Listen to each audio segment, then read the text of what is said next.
And big thank you for inviting me here to talk to you today. I am in a very difficult position because Ilyas took over half my speech. I think he looked at my book before he stepped up here. So what do I learn from today is that never go on after Ilyas. But the good news is, of course, that we are very highly aligned in what we are going to say, and I think that's a very good sign. So joking apart, just a very few words about ENISA. I'm sure most of you know ENISA, if not all of you, but I would like to remind us of a couple of things. ENISA is the cybersecurity agency. Okay, you can say it's a network and information security, it's essentially the cybersecurity agency, okay? But we work in a very specific way. Let's remember this. Now, we don't do anything alone. We work hand in hand with operational communities, and it's those people that do the work. And that's exactly what I'm doing today. So although I'm privileged to be able to talk to you, I'm very much listening to your opinion on things. And this is a very powerful approach because ENISA, by working hand in hand with operational communities and everything it does, achieves two things. It achieves a high degree of scalability. Instead of I have 56 people, but now I would have perhaps 500 people doing this stuff, right? And it brings ownership. Because if it's you who are defining the solutions, of course you're going to believe in them. So I really think this is a great model. And as I say, I really apply it today because I take back home to my teams whatever comes out of this. So moving on to the subject then, ENISA's been actually working on privacy and data protection for quite a long time now. And it was a real effort to get it into the work program of the agency. In fact, I played a large role in this myself with a very dedicated member of my team. But it was not easy, believe it or not. And it's still somewhat a fringe topic as far as our management board are concerned. And I sort of understand this because for historical reasons, we've been born out of this sort of critical information infrastructure protection area. But what we see is, of course, this is becoming increasingly important. A very important point is that ENISA does not get involved in the legislative discussions. Not at all. This is not our space. What we are concerned with is that we can implement this stuff. And one very interesting thing, which I think Ilyas said, and I will say it again because I think it's very important, we have a hugely ambitious legislative framework, and it's great. It's really great to set the bar this high. But in terms of tools and processes, I was a CISO for most of my life. We're still down here. So somehow we've got to bridge this gap. Now, the good news is I think everyone realizes it. And if you don't, let me ask you a question. How many of you can come into the office in the morning and see a big green circle on your screen saying, all my private data is protected? And then you plug in the internet, and then it says, oh, now it's only half red and half green. You get the idea. I can guarantee that nobody can do that. You may even have difficulties, even you, privileged audience, so you are, knowing what your private data is and what it isn't. So what I'm illustrating is, the legal framework is great, but we have a lot of work to do to make it a practical day-to-day thing. And that's okay. I think what has happened is we have seen an enormous cultural change. So the subject of today was, how is the internet changing? Well, the first change has already taken place. The cultural change is there. I'll tell you a funny story, and it's really true. I was on Crete. I'm not very often on Crete these days, by the way. I'm based in Athens, but I was on Crete a couple of weeks ago, and I was in a very small remote hotel, and I sat down for breakfast, and the two people next to me were discussing the GDPR. I couldn't believe it. I thought, I can't even have breakfast without getting away from the GDPR, but it was really like that. But that's great, in a way. Same with my family. When I talk to people in my social sphere, they know about privacy. They know about data protection. Or they want to know more. I think this is great. So this is a real achievement. Now, my fear is that the way it is developed to date is if we don't put this very practical, pragmatic correction in place, we will move into a highly litigative society, in which case anything, however small it be, could potentially end up in the courts.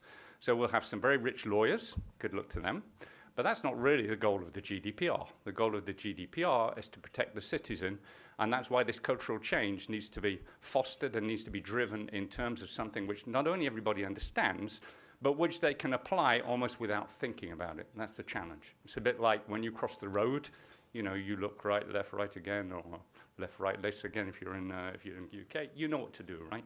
So that's the challenge for us. Okay, so let's talk about the technical stuff. So the technical stuff is, as you all know, internet services are pretty much based these days on a multiple set of user identifiers, some of which are unique, some of which are not unique. And there are many of them. Just to cite a few, we have IP addresses, we have MAC addresses, we have international mobile identifier numbers, we have international, I have to read this here, international mobile equipment identity, we have cookies, and the list goes on and on and on. So there are a large number of these things, and understanding them is not trivial. I come from a network security environment. I really did the bits and the bytes. Even I have trouble understanding this stuff. And of course, all these things are personal data under the GDPR, so they have to be managed correctly. If not, you get things like location tracking and targeted advertising when you don't want it. So I'm sure that the data controllers of this world understand this, but imagine the challenge to them. You know, if I find it difficult understanding how these things work, and I'm being honest with you, I do, and I do have the right background, how easy is it for a data controller?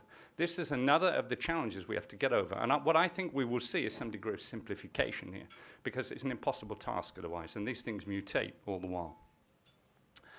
Not to mention, of course, we not only have GDPR, we have the e-privacy directive, which also comes into play for certain things. And again, it's a good thing. The aims are certainly very laudable. The difficulty will be making sure it's not only entirely compatible with GDPR, but makes life easier and not harder. So, I quite often hear that the impact of GDPR is a negative one.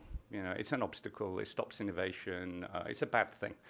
I really don't buy into this, and neither does ENISA. It is a fundamental change.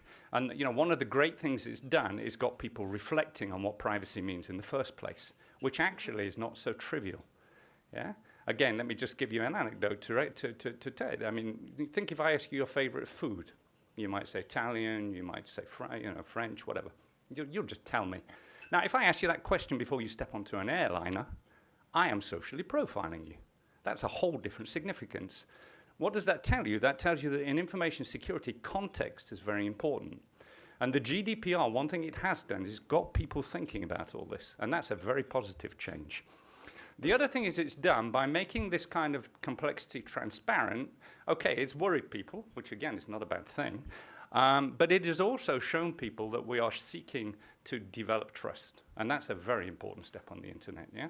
So more people will have more understanding, I hope, in the next 5 to 10 years about the way things work, and therefore will be more inclined to use the internet. So I actually think rather than being an inhibitor, there will be an inhibitive effect perhaps for a short time, but it'll be a strong enabler in the long term.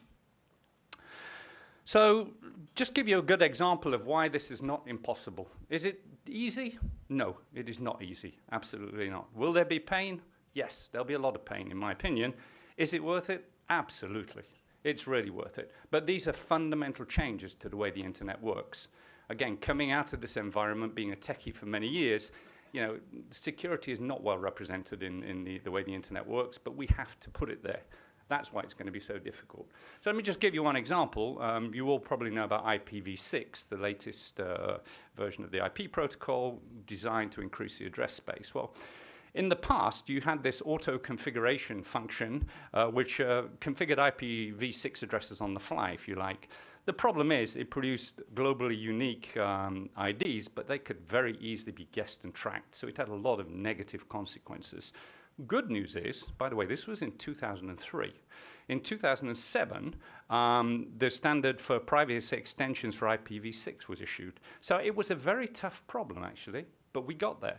And nowadays, it's running. So I think we need to continue to fight for these things, even if it's difficult. Difficult is also good sometimes, because the prize at the end of the road is a very important one. So what does this illustrate? It illustrates the fact that data protection principles of GDPR can be engineered into systems and services, and will be. You've just got to give it time, probably will make some mistakes. I think the biggest enemy, by the way, is to make sure that we do not become over-administrative.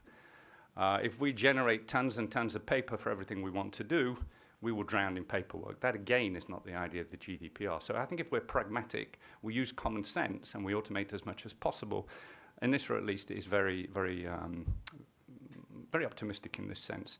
So another example, just tell you about the things that are going on. Pseudonymization is a big thing. You can pretty much guess what it means, yeah? It enables you to go one step behind, to hide your unique identifiers one step behind you, but still do everything you need to do. Very promising. We're doing a lot of work on it, and I'm sure there'll be other techniques like this that come up in the next few years.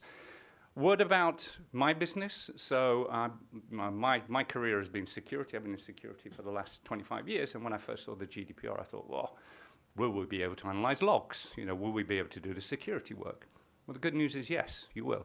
The GDPR, first of all, it's built on a risk approach, which it should be. But it actually makes the due exceptions, I think they call it legitimate purpose, for people working in our business. And that has to be, of course. So again, pragmatic, sensible, leading in the right direction. I think I've covered mainly what I want to cover. So my point has been as follows. I think the cultural revolution has taken place. I think people are now waking up, sitting and think about things. The technical revolution will follow. It will not be easy. It will take time, but it will happen. I would just like to say that ENISA has been strongly promoting several core concepts such as security and privacy by design, whole lot of related concepts. They really do work, and we give very, very practical guidelines of how to use them. I was amazed. Last year, I actually reviewed a report on how to integrate this stuff into Agile and Scrum. I'd never heard of Agile and Scrum until I came to this report. It's really state-of-the-art stuff. So the good news is, if you put the work in, it works. So how would I conclude? I would say there's no privacy without security. Security is how we enforce privacy. That's not going to change. But equivalently, the notion of security without privacy undermines security. And I think we have to remember that. Thank you very much.